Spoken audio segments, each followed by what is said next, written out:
Can you raise this blind right now?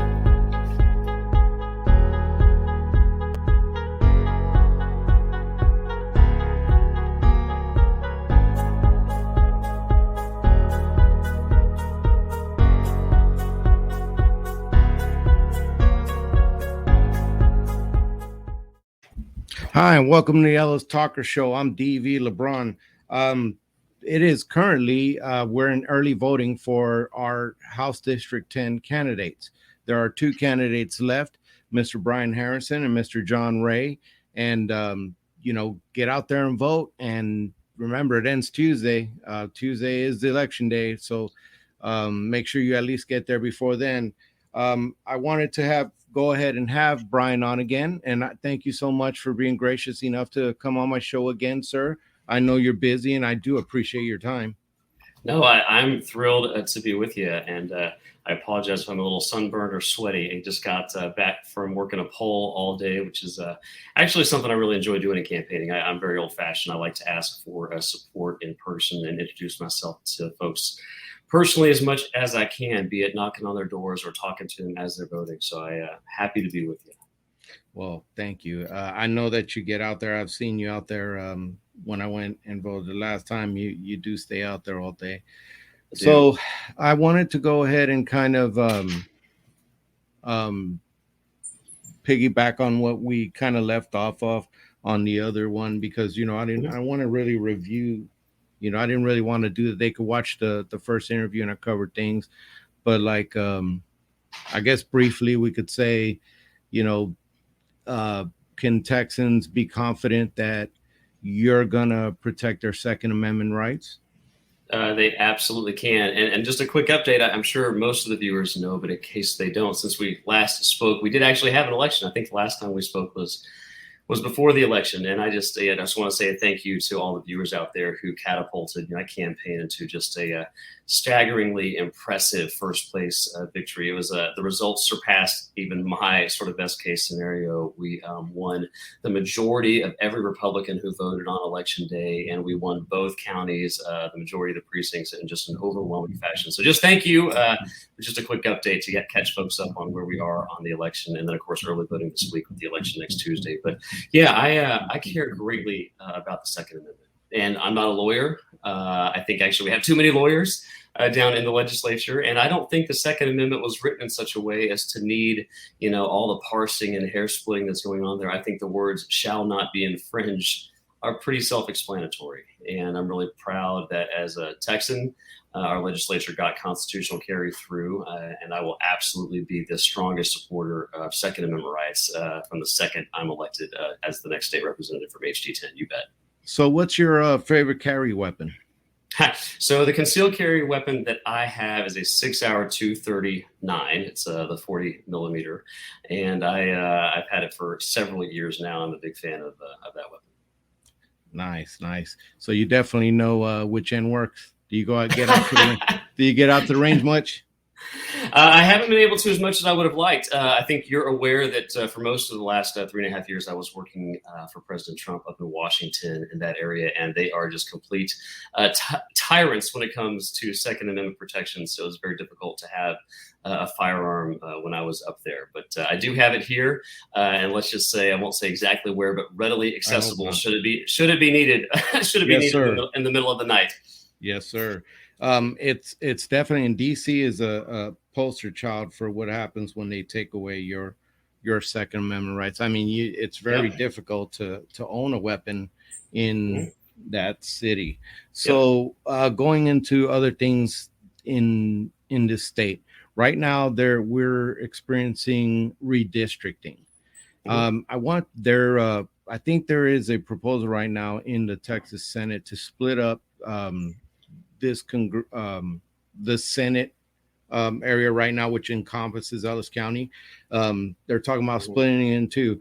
I want to get your thoughts on that, and just in general, what you would like to see if you were elected and you go to Austin. Yeah, I was sure. No, and I thought we were staying on guns a little longer, so I didn't mention. Wait a minute. Yeah. No. What is it? I can do that. Good. Yeah. No. You're good. We can go on to redistricting. Now, do you like Do you I I've mean, got the high. No, do you're you good. You're have an good. AR? Because I Beto wants don't. to take away your AR. I don't. So I don't. I do have the highest rating from the NRA, and because a lot of people don't realize that HHS, which is the agency I was the chief of staff of for President Trump, actually has a lot of national security responsibilities, and we have a lot of partnerships with the Department of Defense. So, no, I do not own an AR, but I have been very fortunate to be able to shoot with, shall we say, some of the best trained soldiers the United States Army has. that is cool. Yeah, You bet. I'm always down to talk. And so that was there's Yeah. two things that you'll get. Well, three. You'll get me Jesus. You definitely get me C10s and guns. I can Awesome. do that. But no, but to your question on redistricting, and it's a really timely question. I mean, we have a special session going on as we speak, and honestly, I think it's tragic that HG10 does not have a representative down there right now in the fight. I was disappointed when I saw the draft maps on the Senate side coming out that does show Ellis County getting split up. There clearly are forces that do want to do that. I'll tell you, I don't want that. I'm a big fan of Ellis County and keeping the cohesion and the force of our conservative values all together, because I think we're going to be most strong in our ability to fight for conservatism when we're all together. So I look forward to working to keep Ellis County together from the very first second that I'm sworn in down there. Excellent. Now, recently there was, I guess there's some of the laws that are changing on when it comes to medical marijuana, and as that applies to veterans with PTSD. Yep. And so I wanted to know your thoughts on that kind of, run through that subject that really doesn't get covered. And I want to know what your stance and opinion is on that. Yeah, it's a great question, and I think I like to go back to first principles as often as I possibly can. And I'm a big 10th Amendment states' rights guy. I think the federal government is there to only execute those powers clearly enumerated. And unfortunately, with marijuana or with cannabis policy, what we have is this labyrinth of contradictory, conflicting, overlapping regulatory jurisdictions, and it's all mooted out what the states want to do because it's currently scheduled in Schedule 1 of the Controlled Substances Act at the federal level. So technically, all of it is still criminal federally. But of course, we don't have that. I mean, we have the vast majority of states now allowing some type of legalization, decriminalization regimes. And so I want that brought back to being a states' rights issue. And then I want us as Texans to sit down and thoughtfully consider how we should go about decriminalization type of initiatives, especially as it relates to medical and therapeutic values for cannabis, which we do now know exist because even the FDA, which is one of the agencies I oversaw as the chief of staff at HHS for President Trump, even they have now approved as safe and efficacious a drug for pediatric epilepsy. I believe it's called Epidiolex.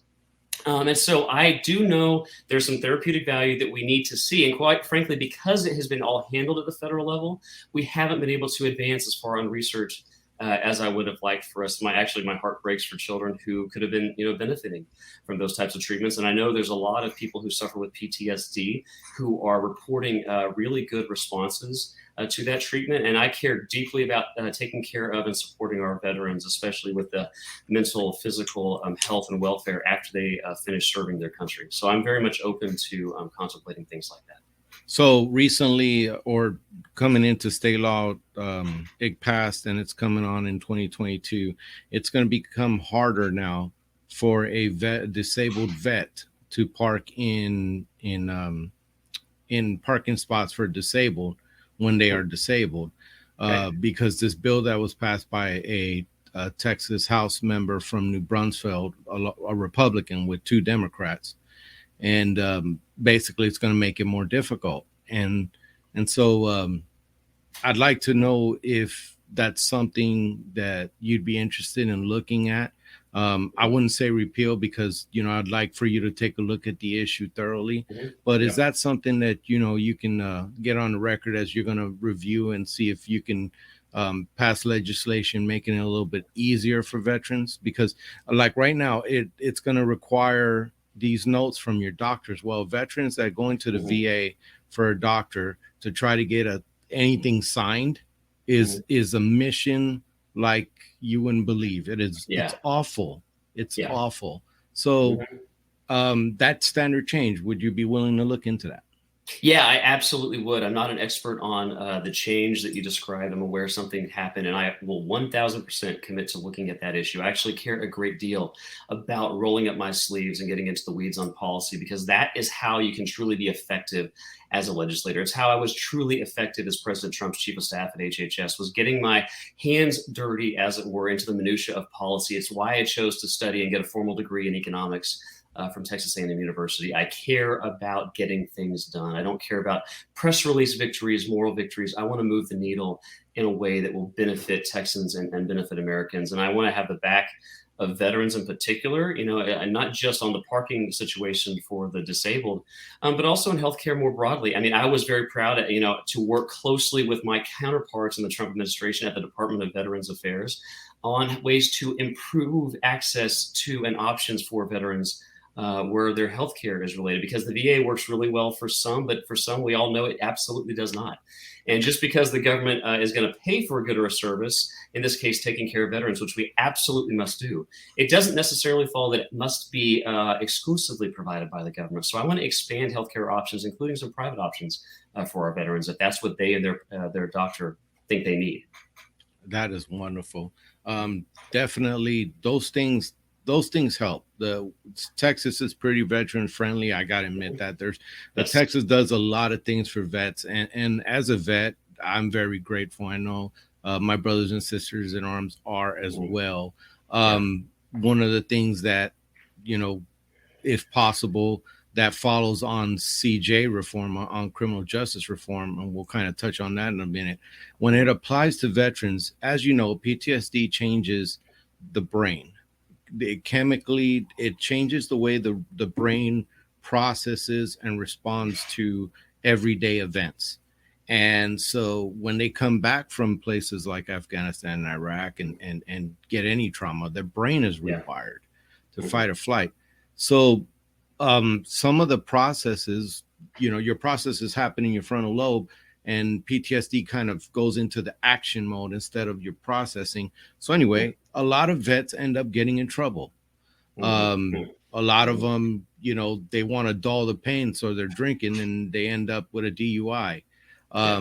They should pay their debt to society in that, for that particular offense. However, now there are these things called veterans courts where they can go there and they can actually, if they do this program and they go through this program, they can come out and have eventually their record expunged.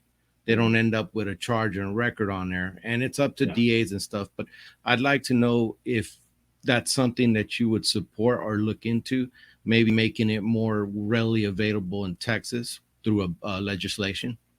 Yeah, I'm very open to exploring that. Obviously, with any kind of change like that, where the rubber meets the road, I mean, there's going to be some questions about the details and the way it's worded, but 100% taking care of our veterans is going to be one of my absolute top priorities. I was proud to be involved in that, partner with VA, like I said before, and I will do absolutely everything in my power as the next representative from House District 10 to support the veterans and make sure that we as a state and as a nation follow through with the solemn commitment we made to them when they put that uniform on. I never wore the uniform myself. My father was a veteran in the United States Navy as a young enlisted guy. Awesome. Did, however, awesome. He was a Seabee briefly in the Vietnam era. So I never wore the uniform. However, both myself and my wife have been honored to serve our nation in the Pentagon as civilian roles. And I've had the privilege of working with hundreds, soldiers, sailors, airmen, Marines, guardmen, National Reserve. And I just have the absolute highest honor for anybody who ever puts on that uniform, because the second you put on that uniform, you are explicitly volunteering to lay down your life for our country. And anybody who makes a commitment like that, I will have their back from the second they get out for the rest of their life to make sure they are taken care of. I can absolutely commit to that. That means a lot. I really appreciate that. And I'm sure my brothers and sisters in arms who are listening do as well.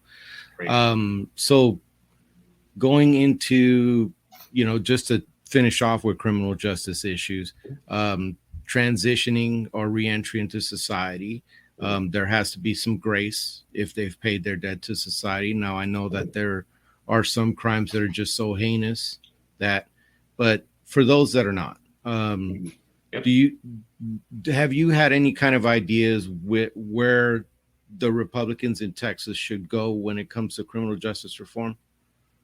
Yeah, it was something that the Trump administration took very seriously, and I'm very proud to have served in an administration that did take that seriously. The 90s and then the tough on crime era and some of the three strikes you're out policies.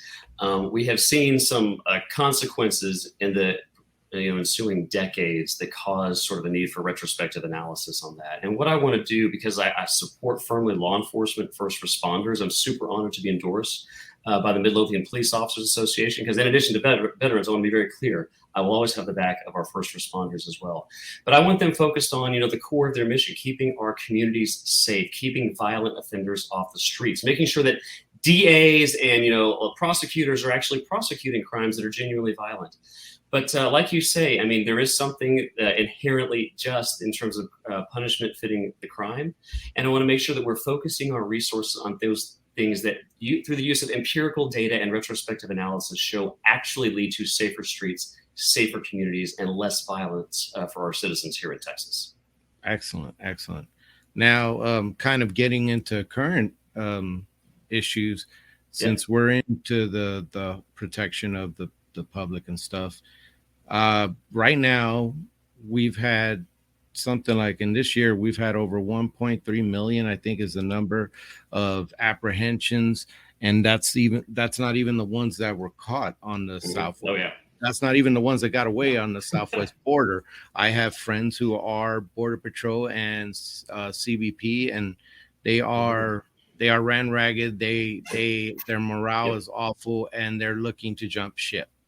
So I want you to speak on some of the things that you would support as a legislator, bills that you would try to pass or introduce to address this crisis on our borders, because it is a crisis.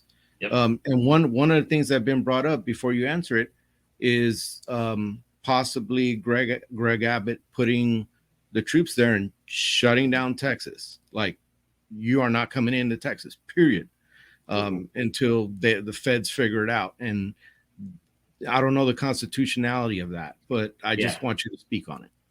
Happy to. It's an issue I have a lot of passion around. It's an issue that I was intimately involved in for my years in the Trump administration, because HHS is one of the few relevant immigration agencies. All of the illegal immigrant shelters that you see on the news every night for illegal minors, those are all HHS facilities. So I was working very closely with everybody at the White House and DOJ and Homeland Security to help President Trump create the most secure border in the history of our nation. I mean, everyone knows famously President Trump took building the wall seriously, Remain in Mexico policy, and then our piece at HHS, where I was the chief of staff, is we used our public health authorities after COVID to allow for immediate deportation of illegals. And that combination of policies created the most secure border in the history of the United States. I'm so proud of that accomplishment.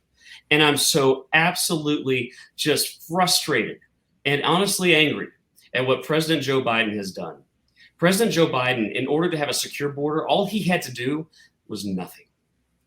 And look what he did. He created this public health, humanitarian, national security, economic crisis on our border, and he did it on purpose. I absolutely believe he did it intentionally. There's no way you do this on accident.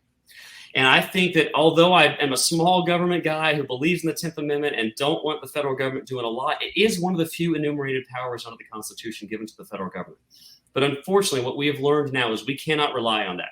So I will be the strongest voice in the state legislature for securing that border again. I helped President Trump do it one time. I will help lead the charge in the Texas legislature. And I think we are unfortunately in such a dire situation that the state of Texas is going to have to do this on our own.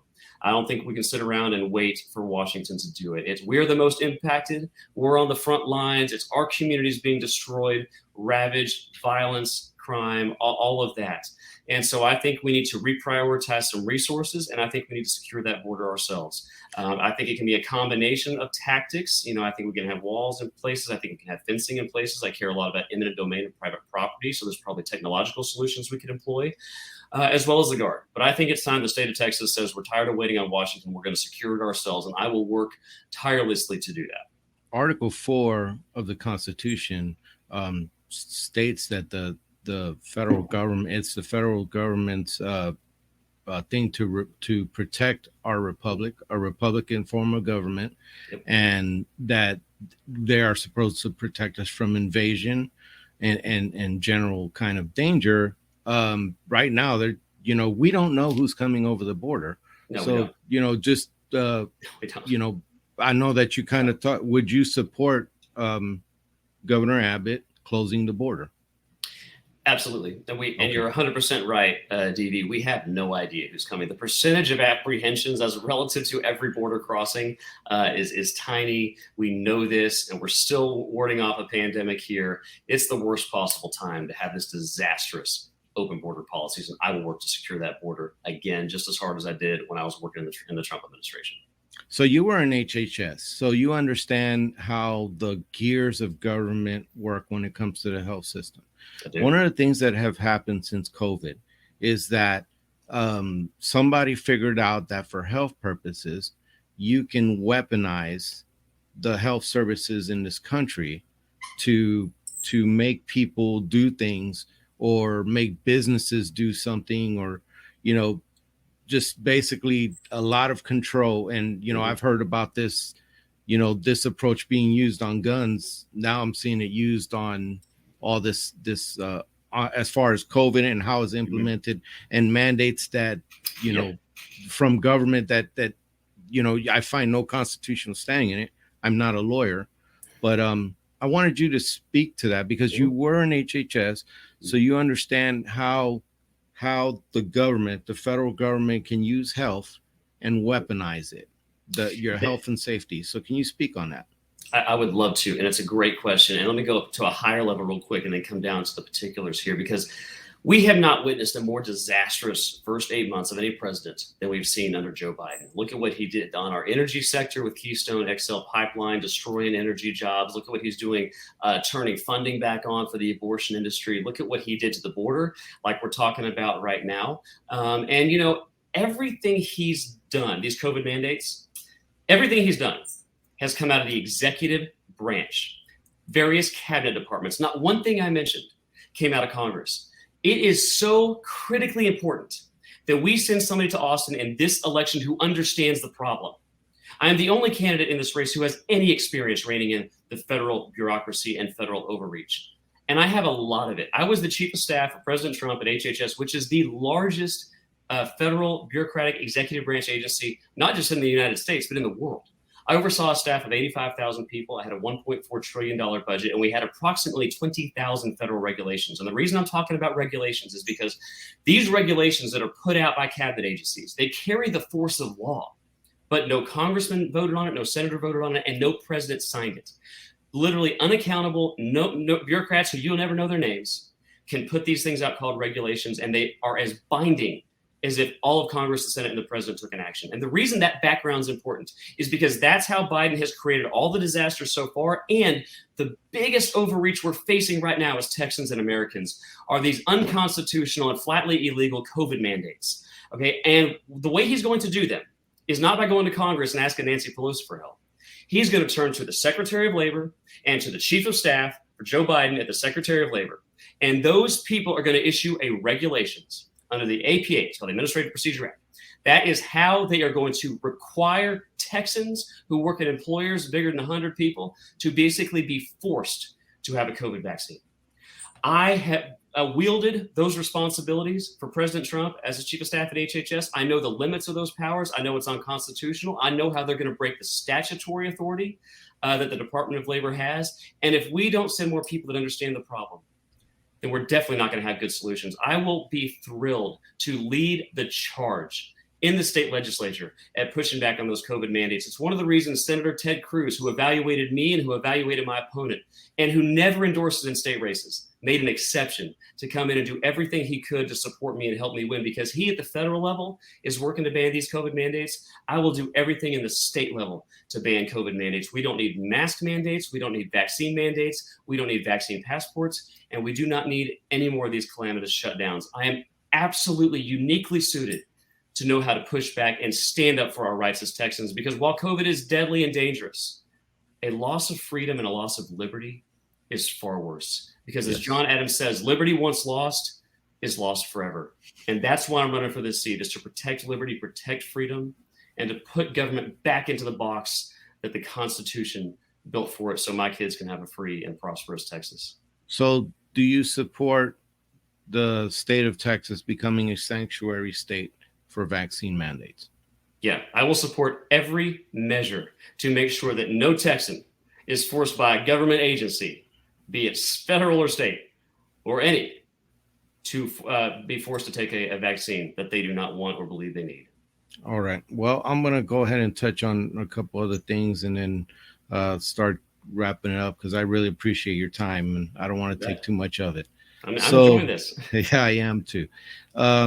So I wanted to talk about briefly something we didn't talk about last time, and big hot topic issue, life, and when it starts, and the heartbeat bill that was passed. Yep. That's become quite controversial, and obviously, it's been all over the place and people are apoplectic about it. I want to know your stance on that bill. Mm-hmm. And do you think that we should do something differently? I am incredibly supportive of the heartbeat bill, and I am incredibly pro-life. Okay, there's never been a more pro-life chief of staff in the history of HHS, too. I can tell you that. And we delivered amazing victories for the unborn when I was in a leadership position at HHS. We defunded Planned Parenthood for the first time in 50 years. And I am so proud that when this seat became open, I don't just have the support of, but Texas Right to Life. Okay, the premier leading advocate for the unborn in the state of Texas actually really begged me to run for this seat, because they know how pro-life I am. They know I don't just speak about being pro-life. They know I have a track record. I was instrumental in creating the biggest pro-life achievement in the history of the United Nations on the world stage, pulling together a coalition of nations to come together and stand up against the abortion industry. And I will fight tooth and nail to protect the heartbeat bill. And one thing that's really telling, because people do often ask for contrast in this race, what separates you? I'm really proud to be supported by Texas Right to Life, who fervently supported that bill. My opponent is backed by an organization that absolutely did not support that bill. And I will also commit to supporting, co-sponsoring priority legislation to protect the unborn every day that I am in the state legislature. Okay. Real quick, as far as schools are concerned, mm-hmm. What are your thoughts? What do you believe the role is of a state legislator with our local school districts, and what can the school districts here in Ellis County expect from their assemblyman?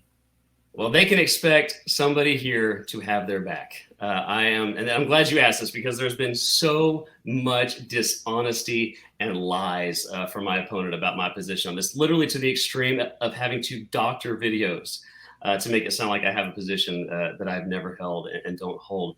I am really proud that here in HG10, all across Ellis and Henderson counties, we have terrific and fantastic public schools. My wife and I proudly send, we only have 2 school-aged children. We have 4 total. 2 of them are school age, and they both attend public schools right here in Ellis County and Midlothian ISD.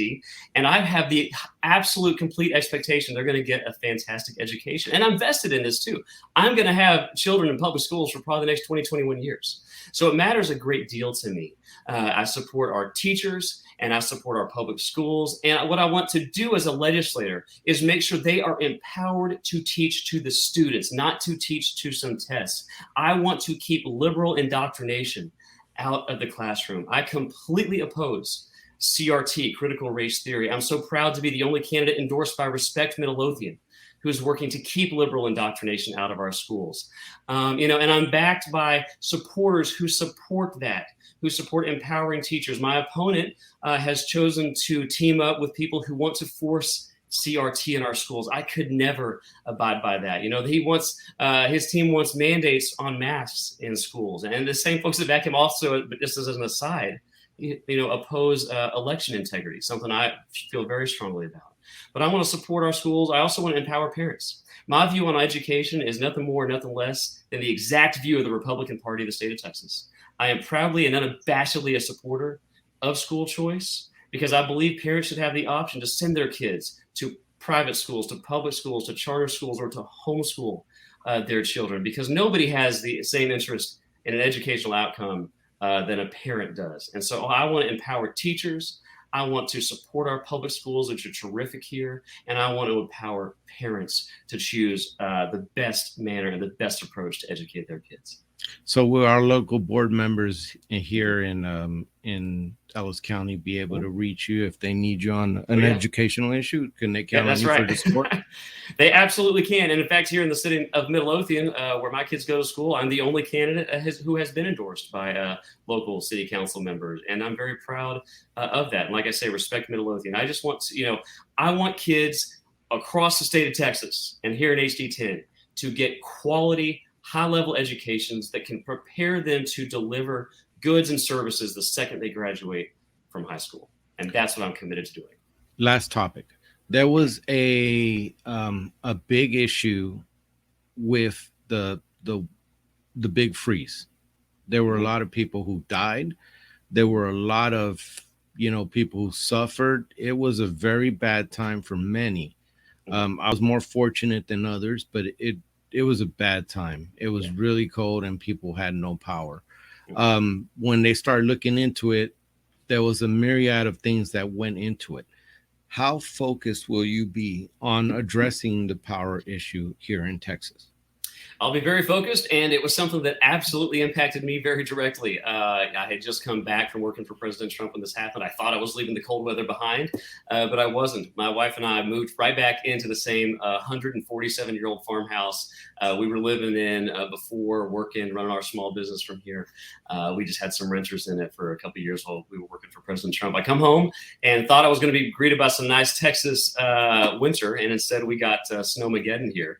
And my farmhouse had 5 pipes burst. So I care about the issue on a personal level, but also on a policy level. We've got to shore up our energy supply here in the state of Texas. I want to make sure all parts of our infrastructure that need to be designated as critical infrastructure are. And I want us to focus on energy generation, because while I am kind of an all of the above guy in terms of energy sources, I want it to be all of the above where it makes sense, where it is reliable, and where they can be competitive on an economic side on their own, absent heavy subsidization. So I want us to double down on the generation side on reliable, proven sources, natural gas, coal, nuclear.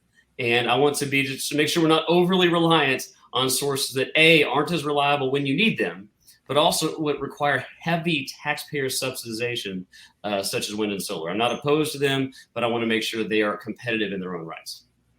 Excellent.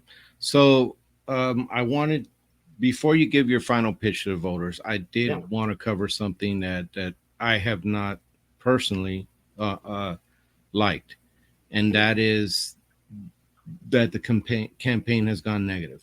I've had the pleasure of interviewing you and Mr. Ray, and Mr. Ray is coming on tomorrow, and I believe you guys to be good people.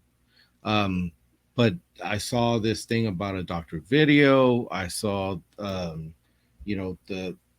the things about Azar and you guys gonna be fired. And, I'm not directly correlating this to Mr. Ray. I'm not saying that. I'm just saying that these things have flown across, and there's things that's flown across back to him. And I just kind of wanted to get your thoughts on that briefly. Yeah, my thoughts are that I'm absolutely sickened and disgusted by it.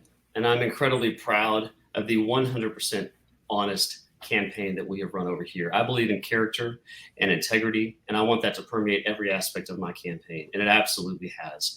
I never thought in a million years, after working over 20 hours a day for years, accepting the call of duty and service to go and take my Texas values and my beliefs in our shared values of individual liberty and freedom, and our beliefs that big government's got to be reined in, and who have worked as hard as I did to protect the Texans that I grew up with and to protect Americans across the country when I was serving in the Trump administration by doing everything I could to end taxes. And I personally am so proud I ended taxes on hundreds of small businesses across this country, that I was able to sunset almost 20,000 federal regulations, that I was a senior Trump official charged with rolling out the whole Title X rule that defunded Planned Parenthood. I'm so proud of the conservative accomplishments that I was able to play a very huge role in delivering for the American people. I never imagined I would come back home to Texas and have somebody who calls themselves a Republican, turn around and attack me for those very things. And, it's almost as if because my opponent, who has never had the type of responsibility I have, who has never had conservative victories like I have, just because he can't comprehend that somebody who was so driven, somebody who was so ideological, somebody who was so passionate in the pursuit of freedom could have made these accomplishments. It's like he's basically saying they can't happen. And you know why he's doing that? He's doing that because we won the election, and nobody in Austin, none of the liberal PACs that are backing him, believed that were possible. He didn't believe that was possible. And he has now decided that the only way he has to win this election is to destroy me. And he doesn't have anything honest to destroy me on, so he's having to make stuff up. People told me if I ran against him, that would happen. And unfortunately, we are seeing that before our very eyes. The only things I have ever talked about with my opponent are 100% sourced, fact-checked, documented, and we put that in our material. I do talk about his voting record because he had the high honor of representing Ellis County and Henderson County for 3 full terms. And instead of fighting for our values, he went to Austin and he embraced the absolute worst of the Austin swamp. And it's why every reputable conservative organization in the state of Texas gave him career Fs and Ds. And the people of the state or of Ellis and Henderson counties do have a right to know the official track record of the people they're voting. And I would say the same thing for me. If he wants to critique something in my actual record as a very senior government official, that's all completely fair game. But when we have to go to the point where he doctors a video where I expressly say, I'm for public education, I'm for school teachers, doctors it, sends it to every educator in the state of Texas, or at least in the district, and says Brian Harrison hates public schools and Brian Harrison hates teachers. That's disgusting. It's dishonest. We should have higher standards as Republicans. This stuff about Azar, my goodness, and how I call myself that I've claimed to be the White House Chief of Staff, this is the silliest thing I've ever heard. I knew President Trump's White House Chiefs of Staff. I worked with all of them. I was President Trump's Chief of Staff at HHS, which is the only way I've ever described myself. It's the way the liberal media describes me when they've attacked me for doing conservative things. It's the way my direct report boss, the secretary, referred to me, because I was one direct report away from the President of the United States. One. It's the way Senator Ted Cruz describes me, because it was the job. And what my opponent doesn't understand is that I was appointed to that position not by the secretary, but by the White House. There's a whole office in the White House that handles it, and I know this really well because it was my first job working for President Bush right out of Texas A&M University. There's an office called PPO, the Presidential Personnel Office in the White House.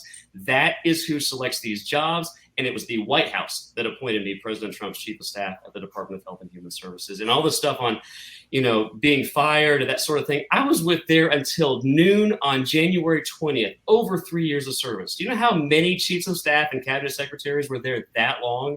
Extraordinarily few. And President Trump himself, over a year ago, debunked this as a lamestream disinformation campaign, called it fake news himself. So this was over a year ago. So my opponent is now making up lies about me, doesn't even bother to source them, and is in fact republishing stuff that liberal rags who hated everything I did in the Trump administration, hated everything about the Trump administration, published, and President Trump himself knocked down well over a year ago. It's sad.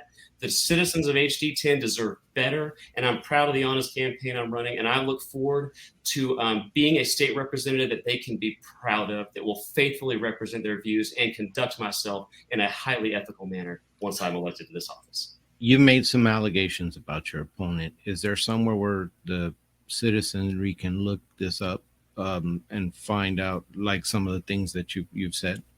So the only things I've ever said about my opponent, I have run a positive and a honest campaign, 100%. The only things when I am ever talking about my opponent, they are on his voting record. And we put it all out there for the world to see. Every mail piece clearly documents it. You can go to rayfacts.com, rayfacts.com, if you want to read it for yourself. Fact check me. I think people should look for themselves and do their own research. The only things I have ever talked about him would be on his voting record. And it is objectively true that John Ray campaigns as a conservative and yet does not vote as a conservative when he's down in Austin. And it's why Rice University objectively rated him one of the least conservative members. He absolutely was voting to force tax dollars to buy contraception for children. Texas Right to Life, even though he'll tell you he's 100% pro-life, he doesn't tell you about the bills that he helped make sure did not get to the floor. And that's why Texas Right to Life gave him a D for his voting record. or his actions in office. And you can fact check all of that, and we put it all on rayfacts.com. And to be very clear, talking about somebody's voting record, that is information the voters deserve to know. And it's if people think that is negative, honestly, I think that says a lot more about his voting record than it does about any mail pieces that we've done. Before you get into your final pitch to the voters, what do you like about your opponent? Sure. I actually was mentioning this to somebody the other day. They were asking me about that. And I think I actually even wrote online somewhere. I can't recall, but I know how tough it is to run a small business. My wife and I ran a very small animal breeding business right here in Ellis County. He has had small business success here in the district for a lot of years, and his success is absolutely to be commended, 100%. Okay. I'm a big proponent of definitely keeping these things positive, because our country's so ugly. Our county doesn't have to be. Maybe I'm a little optimistic, or I don't want to be Pollyanna about stuff. I just, I believe in this county and the people in it. I do too. So go ahead and give them your final pitch. This is it before Election Day. Well, I believe the county, both counties, both Ellis and Henderson, want positivity. They want honesty. They want high ethical standards, high character demonstration in their elected officials. And that's one of the many reasons I believe we're going to win this election, because that is how I'm going to conduct myself. And the biggest reason, that I'm running, I've talked about my kids a lot, and I know that might sound a little bit cliche, but as a young man, I grew up listening to Ronald Reagan talk about the United States as that bright and shining city on a hill, and he would do it with that little glint in his eye. And DV, we are at a crossroads here. We've talked about several issues facing our country, maybe none more profound than this threat to our liberty from these unconstitutional and illegal COVID mandates. There is not one right that is secure. There is not one liberty that is safe. There is not one freedom that we can take for granted. And if we don't send people to Austin who are willing to say, we understand the problem, we're going to work on solutions, and are willing to roll up our sleeves and fight back, knowing that it might cost them professionally, it might cost them friendships, it might cause the liberal media to attack you. And I will say this as an aside, if you ever have any politician tell you they're a conservative fighter, but they've never been attacked by the liberal media, they might not be telling you the truth. I've been attacked by every liberal media outlet in the United States of America. I wear it like a badge of honor. I've been the butt of late night comedy shows. Okay, every major media outlet has come after me, and they only do that if you're effective. And even though the swamp knows me and the swamp hates my guts, there's not one member of the swamp who would ever say I wasn't effective at fighting for conservatism. And I will never shy away from a fight if conservative values, if freedom, liberty, states' rights are on the line. And that is why I'm running, to make sure my children, your children, and grandchildren can have a fighting chance at growing up with the freedoms I enjoyed as a kid, and that we will have a safe, a free, a prosperous Texas and United States of America for the next generation. That's why I'm running. I'm the only candidate with a plan to do it, and I would be so honored to represent my friends and neighbors as the next representative from HD10. Thank you so much again for coming on and talking to the voters. And like I tell every candidate, it takes a lot for you to put yourself in a chopping block and put your family through this. It's a hard thing. And so I commend you for wanting to serve. It is the highest calling, wanting to serve the people. Again, I thank you for coming on. Everybody, make sure you get out and vote. Election day is Tuesday, but we are in early voting right now. So it is Tuesday, right? Election day. It is next Tuesday. That's right. Yeah, this has been the longest political season in the history of man. And so, yeah, please join me for my interview tomorrow with Mr. Ray. And he gives his final pitch. And again, thank you so much for coming on, sir. I really appreciate you. Now, with elections this short, you are doing just a tremendous public service, DV. Getting information out there so folks can evaluate the candidates is tremendously important, and I can't thank you enough for doing what you do, and I appreciate you having me back on. Thanks, buddy. You take care. Take care.